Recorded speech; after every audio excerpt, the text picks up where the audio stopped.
It is Sunday afternoon, no deadlines, no obligations, no one waiting for anything from you.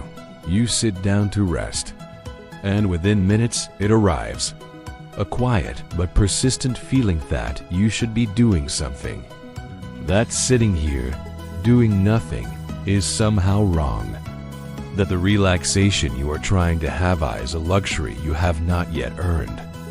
So you pick up your phone, check your emails, make a mental list of everything you should be doing instead of this. And what was supposed to be rest becomes an exercise in guilt management. You are not lazy. You are not unmotivated. You are not weak.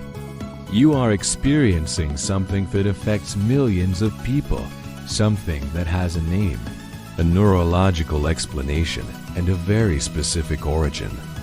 Productivity guilt. The feeling that your worth as a person is directly tied to your output. That rest is something you must earn. That stillness is something you must justify. That being, simply being without producing anything, is somehow not enough. This video is going to explain exactly where that feeling comes from, why it is so persistent, and what it is actually costing you. Productivity guilt does not appear from nowhere.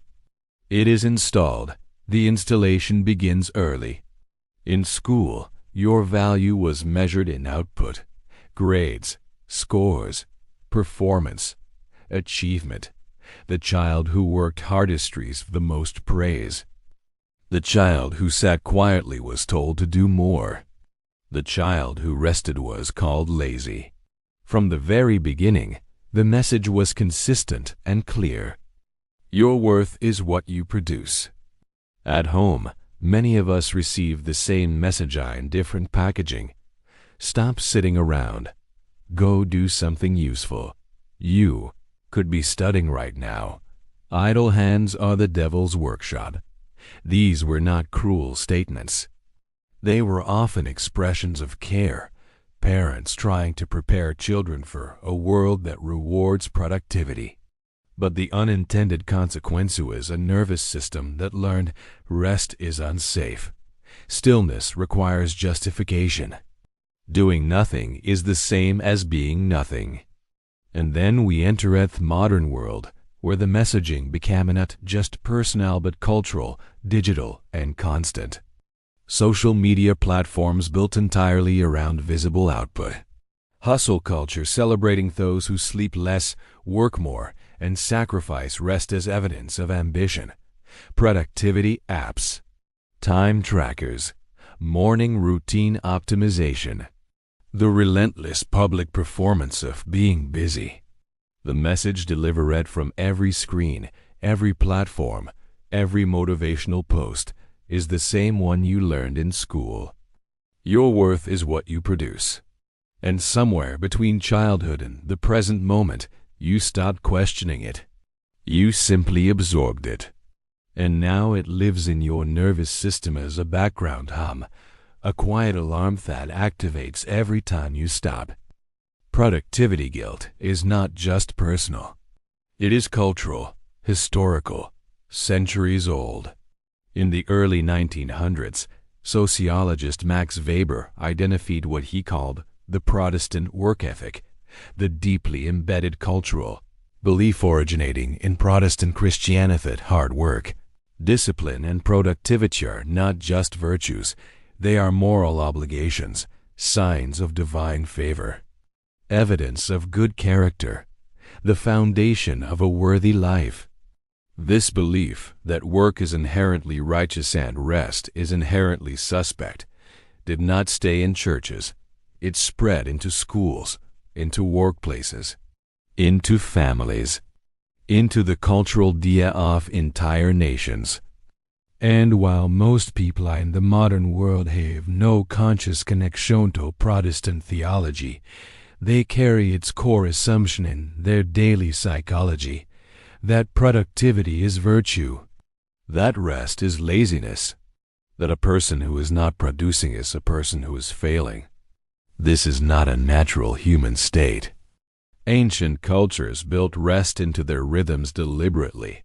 The Sabbath, the siesta, the afternoon tea. The concept of leisure as a right, not a reward. Productivity guilt, the specific modern experience of feeling wrong when you are not working, is a relatively recent cultural invention. It was handed to you without your consent, and it has been running in your nervous system ever since.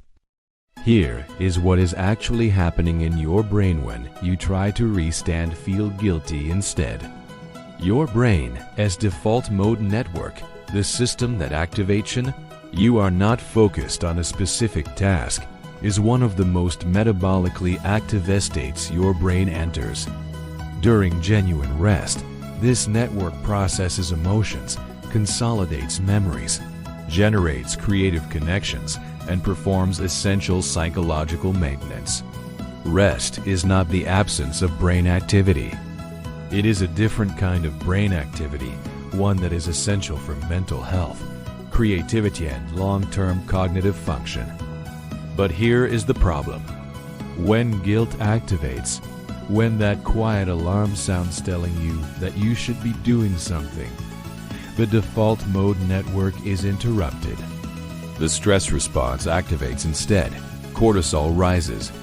The prefrontal cortex shifts from restorative processing to evaluative processing, judging the rest, calculating its worth, measuring its justification. You are no longer resting. You are managing the anxiety of resting, which means your brain receives none of the genuine restoration that rest is designed to provide. You spend an hour trying to rest and end it more depleted than when you began, because guilt turned rest into another form of work. The cruel irony of productivity guilt is that it prevents the very recovery that would make you more productive. The guilt that tells you to work more is destroying your capacity to work well. There is a deeper layer to productivity guilt that most people never examine. It is not just about rest. It is about identity. For many people, being productive is not just something they do. It is who they are. I am a hard worker. I am driven. I am someone who gets things done. These are not descriptions of behavior. They are descriptions of self. And when that self stops producing, even briefly, even intentionally, it does not just feel uncomfortable. It feels like disappearing. Because if your identity is built entirely on what you do, then the moment you stop doing, you don't know who you are. This is why high achievers often find retirement devastating. Why workaholics become anxious on vacation. Why people who build their entire sense of self around their career fall apart when the career ends. The productivity was never just about output. It was about existing. Proving through action that you are here, that you matter, that you are enough. And rest threatens all of that. Because rest requires you to believe, without any evidence, without any output, without any achievement, that you are enough, simply as you are, without producing a single thing. For a person who was never taught that, that belief does not come naturally. It has to be built, deliberately, against years of conditioning that insisted the opposite. Productivity guilt does not just feel bad. It causes measurable, documented damage. Research published in the Journal of Experimental Psychology found that people who feel guilty during leisure activities report significantly lower well-being, not because they rested less, but because the guilt prevented psychological restoration that rest provides. You can lie on a beach for a week and return more burned out than when you left, if guilt was present the entire time. The physical consequences are equally documented. Chronic activation of the stress response, which guilt produces, damages the immune system, disrupts sleep architecture, elevates blood pressure, and accelerate cellular aging. The relentless bravado justify your existence through productivity is not ambition. It is a health crisis that society has decided to call a virtue. Burnout, the complete collapse of the capacity to function, does not happen because people work too hard. It happens because they never allowed themselves to genuinely recover. Because every attempt at recovery was contaminated by guilt, until the system simply stopped. Productivity guilt does not make you more productive. Research consistently shows that genuine rest, uncontaminated by guilt, produces higher quality work, greater creativity, better decision-making, and longer sustained performance. The most productive people on earth are not the ones who never rest. They are the ones who rest without apology. Strategy 1. Reframe rest as work. The most immediate and practical shift available to a productivity guilt sufferer is reframing rest not as the opposite of productivity, but as a component of it. Rest is neural maintenance. Rest is creative incubation. Rest is performance optimization. You are not stopping work when you rest. You are doing a different category of work, one that makes everything else possible. This is not a trick. This is what the neuroscience actually shows. The brain regions most responsible for insight, creativity, and problem-solving are most active during rest, not during focused work. Some of the most significant scientific and creative breakthroughs in history came during moments of rest, not moments of effort. Archimedes in the bath, Newton under the tree, Einstein on his bicycle. Rest is not the enemy of achievement. It is its foundation. Strategy 2. Schedule rest like a meeting for a brain conditioned to productivity. Unstructured rest will always feel guilty.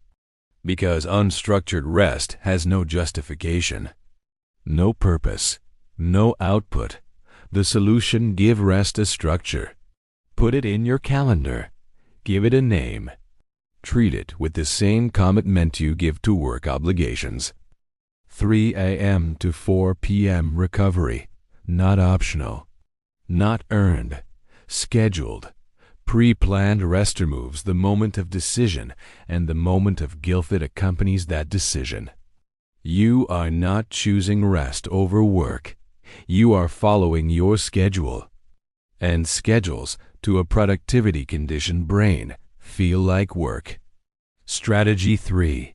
Separate worth from output. This is the deepest work, and the most important. Begin noticing, without judgment, every time you measure your value be what you have produced. I had a good day because I finished everything. I feel useless today. I didn't get anything done. I don't deserve to relax yet. Notice the equation. Output equals worth. And then, gently, repeatedly, patiently, challenge it. Not with affirmations, not with forced positivity. With a question: is that actually true? Would you tell a child that they do not deserve rest until they have earned it? Would you tell someone you love that their worth depends on their productivity? You would not. And yet you tell yourself this every day. The standard you apply to yourself is one you would never apply to anyone you care about. Noticing that gap, sitting with it honestly, is where the change begins. Strategy 4. Practice doing nothing. Start small. 5 minutes. No phone. No task. No productivity. Just sitting. Just breathing. Just existing. It will feel deeply uncomfortable. Do it anyway. Every time you sit in that discomfort with running from it, you teach your nervous system that stillness is survivable. That you still exist when you stop producing. That your worth did not disappear when the output stopped. Increase gradually. 10 minutes. 20. An afternoon. The discomfort does not disappear overnight, but it does decrease, slowly, consistently, with practice. You were taught by school, by culture, by family, by every screen you have ever looked at, that your worth is what you produce, that rest must be earned, that stillness must be justified, that a day without output is a day wasted. That teaching was not the truth. It was a story told so consistently by so many voices for so long that it began to feel like one. The truth is simpler and harder and more important than any productivity metric. You do not need to earn the right to exist. You do not need to produce anything to deserve rest. You do not need to justify stillness to a world that profits from your constant motion. You are allowed to stop, not because you have done enough, but because you are enough, already, as you are, right now. If this video gave words to something you have been carrying quietly, like it and subscribe to Psychora, because understanding yourself is the most important work you will ever do, and it does not require a single item on your to-do list.